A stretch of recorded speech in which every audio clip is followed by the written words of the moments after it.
സീറ്റുകളിൽ അവിടെ കാണാൻ കഴിയുന്നു. അത് കോൺഗ്രസിനേക്കാൾ കൂടുതൽ ഇടതു പാർട്ടികളെ ഒരുമിച്ചെടുക്കുകയാണെങ്കിൽ കോൺഗ്രസിനേക്കാൾ കൂടുതൽ സീറ്റുകളിൽ ബീഹാറിൽ ഇടതു പാർട്ടികൾ നേടുന്നു എന്നത് ഒരുപക്ഷെ അവർക്ക് വലിയൊരു സന്തോഷത്തിന് ഒരു വക നൽകുന്ന വാർത്തയാണ്.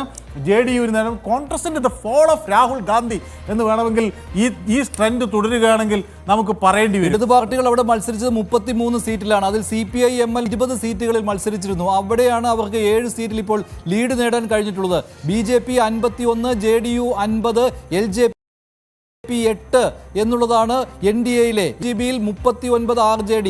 അവിടെ കോൺഗ്രസ് 10 സീറ്റ് ലീഡ് ചെയ്യുമ്പോൾ ഇടത് പാർട്ടികൾ എല്ലാവരും കൂടി 10 സീറ്റിൽ ലീഡ് ചെയ്യുന്നു എന്നുള്ളതാണ്.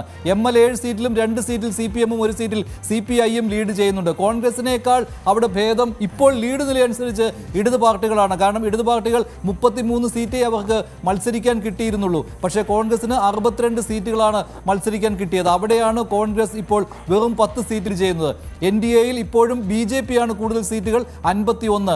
RJD NGBയിൽ ഈ ഫേസ് 1 ഫേസ് 2ന്റെയും ഇപ്പോഴത്തെ ഒരു ഫലങ്ങൾ കൂടി നമുക്ക് പരിശോധിക്കാം. നമ്മുടെ മാജിക് വാളിൽ അത് വളരെ വ്യക്തമാണ്. ഫേസ് 1ൽ എന്താണ് നോക്കാം.